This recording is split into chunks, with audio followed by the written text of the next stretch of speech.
நம்ம இப்போ பார்க்கறது என்னது டைம் பீரியட் ஆஃப் ஆசிலேஷன்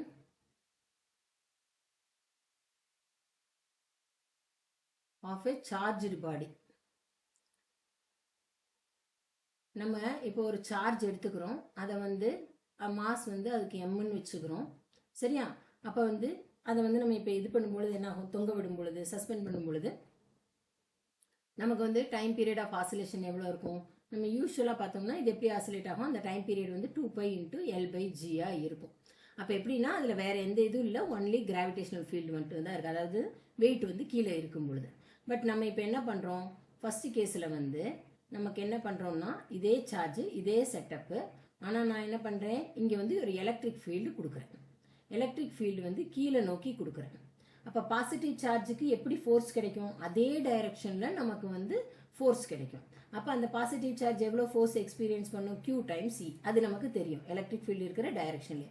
அப்போ நெட் ஃபோர்ஸ் என்னப்பா, இப்போ நெட் ஃபோர்ஸ் வந்து நமக்கு வந்து mgயும் இருக்குது ப்ளஸ் QEயும் இருக்குது, கரெக்டா? அப்போ வந்து G நெட் எவ்வளவு, எஃபெக்டிவ் ஆக்சலரேஷன், அப்போ வந்து G ப்ளஸ் QE/m, எம்மால் டிவைட் பண்ணணும், கரெக்டா? F/m தான் என்னது G நெட். அப்போ டைம் பீரியட் ஆஃப் ஆசிலேஷன் என்னது, டைம் பீரியட் இப்போ வந்து மாறிடும் இல்லையா?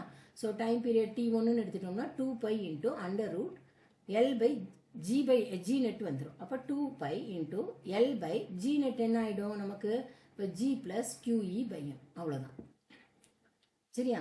இப்போ இது நெக்ஸ்ட் என்ன பார்க்க போகிறோம், நெக்ஸ்ட் வந்து இதே இதை எலக்ட்ரிக் ஃபீல்டை நான் மேலே ஏற்றி கொடுத்தா எனக்கு என்ன ஆகும்.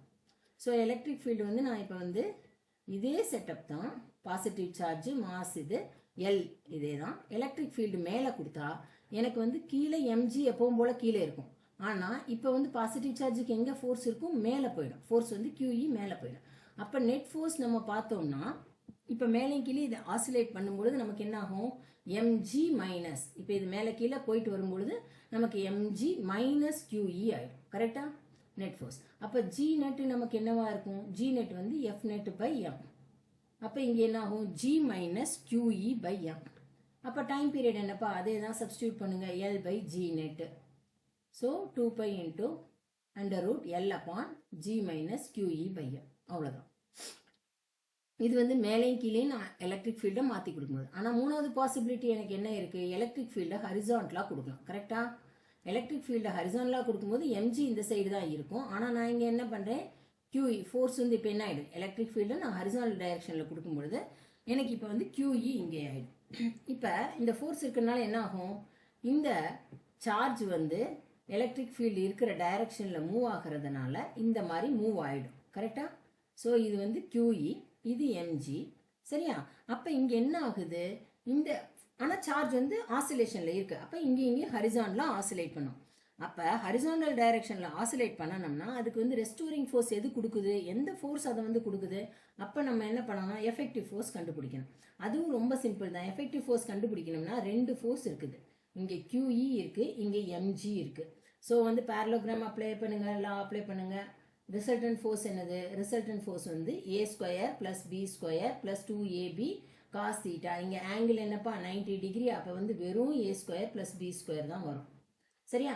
அப்போ எனக்கு இந்த ரிசல்டன்ட் ஃபோர்ஸ் என்ன ஆகிடும், F நெட் வந்து பார்த்தோம்னா ரெண்டு ஃபோர்ஸ் இருக்குது, mg² + QE², Q²E². அப்போ F நெட்டு நான் எப்படி எழுதிடலாம், √mg² + Q²E², கரெக்டா? இது வந்து F நெட். அப்போ எனக்கு என்ன ஆகும், G நெட் வேணும் இல்லையா, G நெட் வேணும்னா என்ன பண்ணணும், F net/m.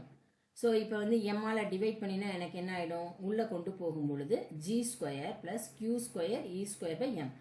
எம்மை உள்ளே கொண்டு போனோம்னா m² ஆகிடும், ஏன்னா ஸ்கொயர் ரூட்டுக்குள்ளே கொண்டு போகிறோம், கரெக்டாக? ஸோ இதுதான் வந்து G நெட். அப்போ டைம் பீரியட் என்னப்பா, new time period 2π × L/g net. அப்போ 2π என்னாகும், √L/ திரும்பவும் ஒரு அண்டர் ரூட்டுக்குள்ள G² + Q²E²/m² ஆகிடும். ஓகே, இங்கே m² வரணும், ஏன்னா வந்து அண்டர் ரூட்டுக்குள்ளே போகும்பொழுது m². சரிங்க. நாலாவது ஒரே ஒரு கேஸ் இருக்குது. சப்போஸ் நான் வந்து சார்ஜ் இங்கே இருக்குது, ஓகே. ஸோ நான் என்ன பண்ணுறேன், நான் mg இங்கே இருக்குது, பட் எலக்ட்ரிக் ஃபீல்டு நான் என்ன பண்ணுறேன்னா எலக்ட்ரிக் ஃபீல்டை வந்து நான் இந்த டைரக்ஷனில் கொடுக்குறேன். சரியா? எலக்ட்ரிக் ஃபீல்டு எங்கே இருக்குது? இந்த டைரக்ஷனில் நான் எலக்ட்ரிக் ஃபீல்டு கொடுக்குறேன்ப்பா. இப்போ இந்த டைரக்ஷனில் நான் எலக்ட்ரிக் ஃபீல்டு கொடுக்கும் பொழுது எனக்கு என்ன ஆகும்? இந்த ஃபோர்ஸ் வந்து என்ன ஆகும்? ஃபோர்ஸ் எக்ஸ்பீரியன்ஸ் இப்போ என்ன ஆகும்? இப்போ இது வந்து ஆசோலேஷனில் இருக்கும் பொழுது இங்கே இந்த பாப் வரும்பொழுது என்ன ஆகும்? உங்களுக்கு எலக்ட்ரிக் ஃபீல்டு இந்த டைரக்ஷனில் இருக்குது. இப்போ இந்த டைரக்ஷனில் இருக்கும் பொழுது இங்கே டென்ஷன் ஆக்ட் பண்ணும், இங்கே எலக்ட்ரிக் ஃபீல்டு காம்பனன்ட் இருக்குது. இப்போ எனக்கு எம்ஜி வந்து என்ன இருக்கும்? எம்ஜி இங்கே இருக்கும். இப்போ இந்த ஆங்கிள் தீட்டானா இந்த ஆங்கிள் என்னது? இதுவும் தீட்டா. அப்போ என்ன ஆகும்? இது வந்து எம்ஜி சைன் தீட்டா. சரியா? இது வந்து என்ன ஆகும்? இந்த காம்பனன்ட் வந்து எம்ஜி காஸ் தீட்டா. நல்லா புரிஞ்சுக்குங்க. இங்கே இந்த எம்ஜி காஸ் தீட்டாவும் ப்ளஸ் எலக்ட்ரிக் ஃபீல்டு அந்த ஃபோர்ஸு இது ரெண்டும் சேர்ந்து என்ன ஆகுது? எலக்ட்ரிக் ஃபோர்ஸும் இந்த டைரக்ஷனில் ஆக்ட் பண்ணும். ஏன்னா எலக்ட்ரிக் ஃபீல்டு இங்கேனா எலக்ட்ரிக் ஃபோர்ஸும் அதே டைரக்ஷனில். ஸோ இப்போ வந்து இந்த டென்ஷனுக்கு மட்டும்தான் இதை பேலன்ஸ் பண்ணுறதுக்கு யூஸ் ஆகும் இந்த காம்பனண்ட். எஃப்இயும் எம்ஜி காஸ் தீட்டாவும் என்ன பண்ணும்? டென்ஷனை பேலன்ஸ் பண்ணுமே ஒழிய ரெஸ்டோரிங் ஃபோர்ஸ் காம்பனண்ட்டாக கொடுக்கறது இல்லை. நமக்கு எப்போவுமே என்ன தேவை? ரெஸ்டோரிங் ஃபோர்ஸ் காம்பனண்ட் தான் வேணும். இங்கே எல்லாமே பார்த்தீங்கன்னா அதனால தான் நான் டென்ஷன் பற்றி டிஸ்கஸே பண்ணியிருக்க மாட்டேன். ஏன்னா இங்கே ரெஸ்டோரிங் ஃபோர்ஸ் காம்பனண்ட் என்னவோ அதைத்தான் நம்ம பற்றி பேசிகிட்டு இருக்கோம். அப்போ பேசும்பொழுது இங்கே பார்த்தோம்னா எம்ஜி சைன் தீட்டா தான். ரெஸ்டோரிங் ஃபோர்ஸ் என்னது? எஃப்நெட் என்னது? ஒன்லி எம்ஜி சைன் தீட்டா மட்டும்தான் இருக்குது. அப்போ எம்ஜி சைன் தீட்டா இருக்குன்னா நமக்கு ஆல்ரெடி அதே தானே. Simple pendulum derivation last time நம்ம பார்த்துருக்கோம். இப்போ இது மாறவே இல்லை. அப்போ என்ன ஆகும்? 2π√L/g தான் நமக்கு வரும். ஸோ இங்கே வந்து time period remains same. So electric force does not provide any component. Electric force does not provide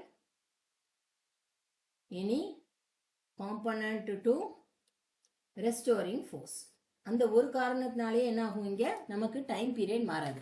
but இங்கெல்லாம் பார்த்தோம்னா என்ன ஆகும்? எலக்ட்ரிக் ஃபீல்டும் அந்த ரெஸ்டோரிங் ஃபோர்ஸுக்கு நமக்கு வந்து கொடுக்கும். அதனால தான் நம்ம வந்து அதை கன்சிடர் பண்ணுறோம். புரியுதா?